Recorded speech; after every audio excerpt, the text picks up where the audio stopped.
안녕하십니까. 감사스마일입니다. 2022년 7월 11일 월요일 아침 방송 즐겁게 해보겠습니다.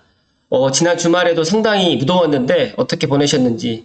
감사스마일은 무더운 이 여름에 또 개인적으로 또 실내 운동을 지금 하고 있습니다. 배드민턴, 탁구를 하고 있는데 실내 운동을 하면서 또 체력을 계속 유지해 나가려고 노력을 하고 있고요. 이 무덥지만 이 무더운 삼복더위 건강하게 잘 이겨내시기를 바라면서 오늘 방송 시작하겠습니다. 오늘 아침 좋은 한 줄 명언은 목표에 대한 신념이 투철하고 이에 상응한 노력만 부으면 그 누구라도 무슨 일이든 다 할 수 있다. 정주영. 네, 저랑 이름이 좀 비슷한데 개인적으로 상당히 존경하신 회장님이시고요. 정말 노력을 감사스마일도 이 방송을 하면서 제가 느낀 건데 내가 과거에 이렇게 많은 노력을 했었나, 또 이렇게 꾸준하게, 모르겠습니다. 제가 언제까지 이렇게 하게 될지는 모르겠지만 매일 아침마다 방송을 하면서 제 스스로가 더 부지런해진다는 말씀은 드립니다. 오늘 방송할 주제는 많은 분들이 집값이 앞으로 어떻게 될 것인지 또 고민도 하시고, 또 감사스마일에게 또 많은 분들이 또 문의도 하시는데 오늘 한국경제의 김은정 기자님의 집값이 결국 오른다, 전문가가 말하는 내 집 마련 적기 관련해가지고 한번 이야기 드려볼 수 있도록 하겠습니다. 변곡점 맞는 부동산, 금리 인플레이션에 고민 깊어지는 실수요자. 먼저 서두에 방송 들어가기 전에 이제 신문 기사를 살펴보기 전에 감사스마일 생각은 올 하반기에 물론 가격이 조정받는 지역도 분명히 있을 겁니다. 그러나 이 가격이 내년까지, 내후년까지 계속적으로 하락하진 않는다. 올 하반기에 고양시 같은 경우에는 일부 지역에 좀 급매가 좀 나올 수는 있는데, 이 급매가 모든 부동산에 다 적용되고, 예를 들어서 삼성에 있는 아파트가 갑자기 2, 3억씩 이렇게 하락하고 1, 2억씩 떨어지고 이러진 않을 것이다 라는 말씀을 먼저 드리면서 이야기 드리겠습니다. 부동산 시장이 변곡점을 맞고 있다는 분석이 많습니다. 분양시장과 임대차 시장을 보면 최근 몇 년간 불붙었던 화랑새가 잦아든 것만은 분명해 보입니다. 새 정부가 공식 출범한 지 2달째로 접어든 데다가 올해도 절반이 지나가면서 향후 부동산 투자 혹은 내 집 마련 전략을 고민하는 실수요자들이 많아지고 있습니다. 게다가 이달 말 임대차 3법, 전월세 상한제라든지 계약갱신 청구권, 전월세 신고제 등 시행 2년을 맞으면서 계약갱신 청구권을 쓴 세입자들이 줄줄이 신규로 전세 계약을 체결해야 주거 고민이 더 깊어질 수밖에 없는 상황인데, 이제 많은 분들이 이제 전세를 살고 계시는 분들이 이제 내 집을 갖다 마련을 해야 되나, 아니면 한 번 더 전세를 살아야 되나, 여러 가지로 좀 고민이 많으신 걸로 제가 알고 있습니다. 저에게 상담을 하시는 분들이 거의 90%가 무주택자 분이십니다. 그리고 한 10% 정도가 이제 일시적 일가구 2주택으로 갈아타기 하시는 분들.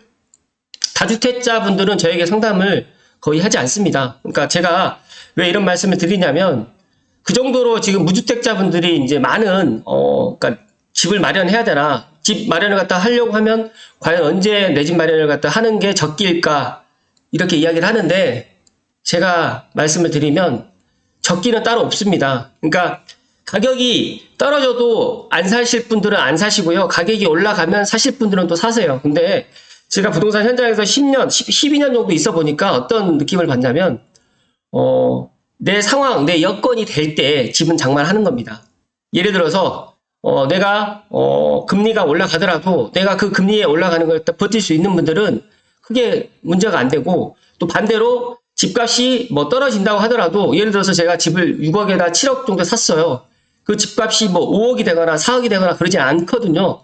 그런데 이제 6억에서 샀는데 예를 들어서 한 1억 정도가 또 떨어질 수도 있고 5천만 원 정도가 떨어질 수가 있어요. 그런데 결국 제가 봤을 때 1, 2년 사이에 다시 올라가거나, 아니면 또 제자리를 또 찾아가거나, 아니면 시간이 더 지나가고 나면 우상향을 합니다. 제가 2009년부터 쭉 제가 부동산 시장에서 경험한 바에 의하면 집값이 내려가면 더 사지를 않는다. 그러나 집값이 내려갔을 때 집을 갖다가 매수하는 게 어떻게 보면 정말 그런 분들이 위너다라는 말씀을 조심스럽게 다시 한번 드리고요. 전문가분들께서는 이제 우 팀장님께서는 경매 시장을 예의주시할 필요가 있다고 조언을 하고 있고요. 또 무주택자 중에 가점이 중고점 이상인 경우에는 청약을 우선적으로 고려하는 게 내 집 마련에 유리하다고 전문가 오 팀장님께서는 이야기를 했고요. 또 올 하반기에 얼어붙었던 매수 심리가 풀리긴 쉽지 않다. 올 상반기에 정부의 규제 완화에 대한 기대 심리가 컸는데 정부가 시장을 크게 자극하지 않는 수준으로 균형점을 잡으면서 규제 완화 역시 천천히 약하게 진행될 가능성이 높다. 그러니까 즉 다시 말해서 지금 민주당에서 국민의힘으로 정권이 바뀌었는데 국민의힘에서는 주택가격을 갖다가 말 그대로 지금 안정을 갖다 시키겠다라고 이야기를 했는데 정말 이렇게 안정이 돼가고 있습니다. 뭐 공교롭게 이제 뭐 금리 인상이라든지 뭐 세계 경제가 좀 불확실하다 보니까 이렇게 안정이 돼 있는데 작년 재작년에 너무 많이 상승을 했습니다. 그렇기 때문에 이제 앞으로 이제 상승의 그런 상승의 폭은 그렇게 크진 않을 거라고 전망을 하지만 그래도 윤석열 정부 5년 동안 공급이 없습니다. 그렇기 때문에 제가 판단했을 때는 제가 예상했을 때는 올 하반기에 약간의 조정을 받고 다시 올 하반기 뭐 말쯤이나 아니면 내년 초쯤에 다시 또 상승하지 않을까 그렇게 예상을 합니다. 그래서 바닥에서 집을 갖다 살려고 하시는 분들은 제가 다시 한번 강조해서 이야기 드리는데 바닥을 알 수가 없습니다. 그렇기 때문에 내가 능력이 되면 지금 매수 심리가 좀 떨어졌을 때 내 집 장만을 하시고 또 그런 잔금 시기를 갖다 충분히 조율해서 올 하반기라든지 뭐 내년 초까지도 뭐 잔금 날짜를 갖다 조정할 수가 있기 때문에 아니면 내가 전세 만기가 되는 그 시점에서 한번 옮겨갈 수 있고 내 집 마련을 갖다가 신중하게 생각을 해보는 것도 하나의 방법이라는 말씀을 드리고요.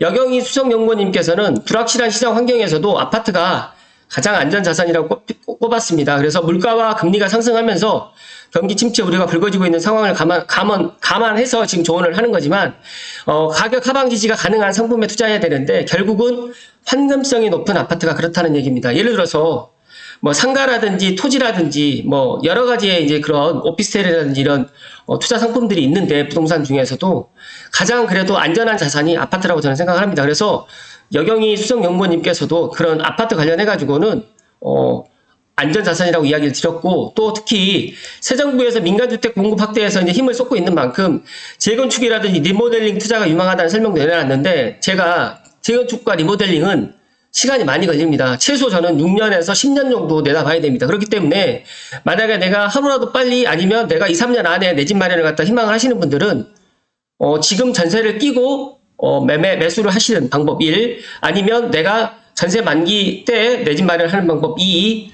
그리고 3은 아파트 청약을 받는 게 3입니다. 이런 부분에 있어서 각자가 이런 부분을 정말 가족이, 그러니까 부부가 심각하게 이런 부분을 또 논의를 한번 보시라는 말씀을 제가 조심스럽게 드리고요. 한명진 직방 팀장님께서는 경매시장과 서울 아파트 청약을 올 하반기 이후 가장 유망한 부동산 투자 상품으로 꼽았는데 다만 주택의 경우 공격적이고 무리한 투자보다 공급 희소성을 고려해서 교통망 확충 예정지까지 따져봐서 신축 위주의 똘똘한 한 채 전략을 고려해야 된다고 이야기를 했습니다. 그리고 이은영 연구위원님께서는 주변에 휘둘리지 말고 자신만의 주거 전략을 세워나가서 나가는 게 가장 중요하다고 강조했는데 제가 여기에 조금 더 덧붙이면 감사스마일 2009년도 금융위기 때 저는 첫 집을 갖다가 분양으로 받았습니다. 그런데 그 1층을 갖다 제가 분양을 받았거든요. 알고 계신 분들 알고 계시겠지만 그때 주변에서 많은 분들이 반대를 했어요. 이제. 근데 저는 확신한 게 하나 있었는데 뭐 내가 내 집 살 거고 어차피 떨어져도 상관이 없다라는 생각으로 저는 집을 분양을 받았습니다. 물론 그 분양을 받고 난 다음에 2010년도, 2011년도 좀 힘들었죠. 왜냐하면 중도금 대출 이자가 그때 5.5% 정도 됐었거든요. 근데 지금도 이제 5%또 6%또 7%또 이야기를 하는데 금리가 이제 올라간다고 하더라도 주택담보대출이 6%가 넘어가지는 힘들 거라고 저는 예상을 합니다. 그래서 그 기간이 불과 1년 남짓, 2년 남짓 가더니 12년, 13년도에 정말 바닥을 찍었거든요. 근데 2012년도, 13년도에 바닥이라는 거는 전문가들도 모릅니다. 즉 다시 말해서 지금의 2022년도의 시장을 지금 올 하반기에 집값이 좀 하락을 할 것이다라고 생각을 하고 있는 분들도 계시겠지만 반대로 인플레이션이라든지 또 물가 상승 때문에 실물 자산의 가격이 또 올라갈 수가 있거든요. 그렇다고 하면 만약에 수도권이 계속적으로 아파트가 공급이 계획돼 있습니다. 라고 하면 내년 내후년에 이런 것들 조정을 받을 수가 있겠지만 앞으로 4년 5년 동안은 아파트 입주 물량이 없습니다. 특히 고양시 같은 경우에는 지금 이제 원당 롯데캐슬 스카이힐도 지금 분양을 하는데 제가 뒤에서 이제 이야기를 좀 드리겠지만 덕은지구 입주 끝나고 나면 정말 없습니다. 덕은지구 입주 끝나고 나면 뭐 한 8,000세대가 입주를 하거든요. 7,000, 8,000세대가 올 하반기 내년 초까지 입주를 하게 되면 없어요. 그렇다고 하면 새 아파트가 이제 창릉 3기 신도시, 장항지구, 그다음에 국방대 부지 쪽 빼고는 없다는 거예요. 그렇다고 하면 서울로 만약에 눈을 돌린다고 했을 때도 서울도 마찬가지입니다. 서울은 지금 뭐 콘크리트 지금 뭐 건설 자재 가격이 너무 상승하다 보니까 보이콧도 지금 하는 것 같고 뭐 콘크리트 이제 뭐 예를 들어서 들어가는 철근 같은 경우에도 지금 이제 공급이 안 되기 때문에 수요가 넘쳐나기 때문에 이런 부분들 때문에 앞으로도 계속적으로 분양가도 올라갈 뿐만 아니라 주택 가격도 저는 상승할 수밖에 없다라는 말씀을 좀 드립니다. 그렇기 때문에 이런 것들을 본인들의 그런 판단이 가장 중요한데 주변에 휘둘리지 마시고 내가 능력이 되시고 내가 지금 가격을 매수하더라도 떨어진다고 하더라도 이게 뭐 일시적인 뭐 1, 2년간에 떨어지는 게 아니라 잠시 잠깐 떨어질 수가 있고 더 나아가서 결국적으로는 우상향을 한다. 라는 말씀 드리고 내 집 한 채만큼은 반드시 있어야 된다는 이야기를 다시 한번 강조해서 드리고요. 서울 인기 지역이라든지 수도권 외곽 등 지역별 양극화는 심화될 수 있지만 올 하반기에도 집값은 상승세를 띌 것이라는 게 이제 이은영 의원님의 전망입니다. 이 의원님께서는 실수요자들이 시장을 정확하게 분석하고 저점을 잡아서 매입 시점을 결정하는 건 사실상 어렵다. 자금 여력에 따라서 주택을 매입하거나 청약을 노리는 게 결국은 최선이라는 이야기를 드렸고요.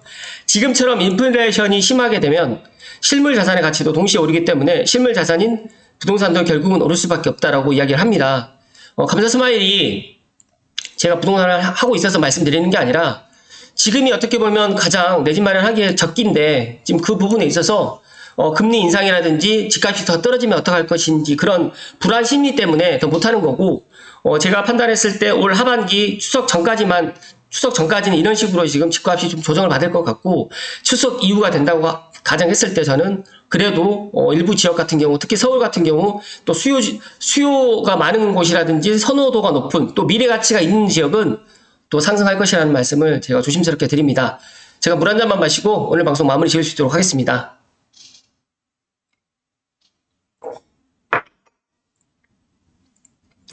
전문가가 말하는 내 집 마련 적기, 감사 스마일이 말하는 내 집 마련 적기는 따로 없습니다.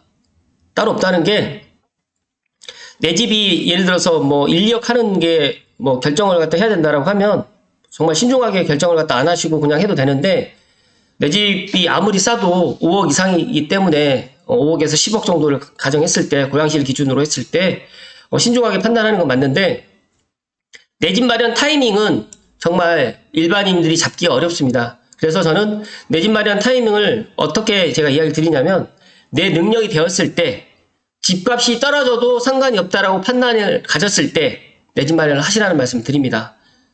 즉 다시 말해서 집값이 올라갈 때 사람들이 왜 많이 사느냐, 집값이 내려갈 일이 없겠구나. 그렇다고 하면 문재인 정부 때 2017년도 18년도에 집값이 안정적이었습니다. 그리고 2019년도에 올라간다라고 이야기를 했습니다. 그래서 2020년도에 영끌 이야기도 나왔고 작년에 정말 많이 상승을 했습니다. 그러니까 집값이라는 게 상승을 하게 되면 사게 되는데 하락을 하게 되면 사지를 못하거든요. 근데 반대로 생각을 한번 해보십시오. 만약에 내가 하락을 할 때 집을 사게 되면 결국에는 올라가 있게 되어 있는데 왜 하락을 하게 되면 집을 못 살까요? 그런 심리 때문에 못하는 거거든요.